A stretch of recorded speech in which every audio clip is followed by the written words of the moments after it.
শাক পাতা শুধু বাজার থেকে নিয়ে আসলেই হবে? তার পেছনে তো অনেক কাজ আছে। হ্যাঁ, সত্যিই তো তাই। শাক পাতা জিনিসটাই দেখবে অনেকটাই রান্নার আগে অনেক কাজ আছে। যেমন তাকে ভালো করে বেছে নিতে হয়, কেটে নিতে হয়, ধুয়ে নিতে হয় পরিষ্কার করে, তারপরে রান্না করতে হয়। তো এখানে অ্যাজ ইউজুয়াল আমিও তো তাই করেছি। সেদিন বাজার থেকে একটা পাট শাক নিয়ে আসলাম। আর এখন পাট শাক সিজনের জিনিস সিজনে তো খেতেই হয়। তো নিয়ে আসলাম এক কাঠি পাট শাক। তো যেদিন রান্না করব তার আগের দিন দেখো আমি সব এগুলো নিয়ে বসেছি। প্রথমে তো শাকটা ভালো করে আমি বেছে নিলাম। বেছে নিয়ে তারপরে তাকে কুচিয়ে নিয়েছি। ওই যে বললাম যে শাক খাওয়ার আগে অনেকই কাজ আছে। তো বেছে নিয়েছি একটা একটা করে পাতা, এই পাট শাকের একটা একটা করে পাতা বেছে নিতে হয়। তারপরে কুচিয়ে নিলাম। কুচিয়ে নিয়ে তারপরে সেটা ধুয়ে নিয়েছি, একদম পরিষ্কার করে জলে ধুয়ে নিয়েছি।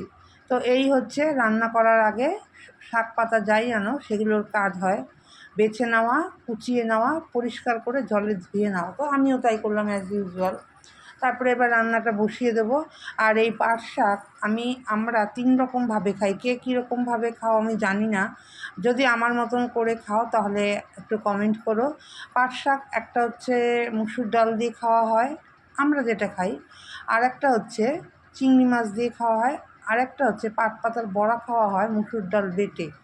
তো আজকে আমি মুসুর ডাল দিয়ে পাট শাকটা করবো। ডালটা আগে একটু সেদ্ধ করে নিয়েছি, ভাঙা ভাঙা করে। সেদ্ধ হয়ে যাওয়ার পরে পাট শাকটা দিয়ে দিলাম, দিয়ে একটু নাড়াচাড়া একটু রেখে দিয়েছি ঢাকা দিয়ে, ঢাকা চাপা দিয়ে, কারণ পাট শাক একটুখানি রাখলেই গলে যায়। তো এটা সেদ্ধ তো হয়ে গেল। তারপরে ফোড়নে দিয়ে দিলাম তেলের মধ্যে, সরষের তেলের মধ্যে শুকনো লঙ্কা, কালো জিরে, কুচানো পেঁয়াজ, আর হচ্ছে তোমার রসুন গ্রেট করে। রসুনটা যত দেওয়া যাবে শাকটা তত খেতে ভালো লাগবে। তো একটুখানি এটা ভাজা ভাজা হয়ে যাওয়ার পরে আমি শাকটা দিয়ে দিলাম। আর এখানে তো আমি নুন হলুদ সবই দিয়ে নিয়েছি সেদ্ধ করার সময়, আর কিছু দেওয়ার নেই। একটু মিষ্টি দিয়ে নেব, কারণ শাকের মধ্যে একটু মিষ্টি দিতে হয়। তো একটু মিষ্টি দিয়ে তারপরে নামিয়ে নিলাম। এই পাট শাকটা আজকে এরকমভাবে খেয়েছি, আরও অন্য দিন যেদিন আনবো সেদিনও তোমাদের সাথে শেয়ার করবো, অন্য রকমভাবে খাবো যেটা বললাম। তো এখানে দেখো তারপরে নিয়ে বসেছি খেতে। আর সত্যি কথা, এই শাকটা দিয়ে ভাতটা দেখছো পুরো ভাতটাই আমি খেয়ে নিয়েছি, এত ভালো লেগেছে শাকটা।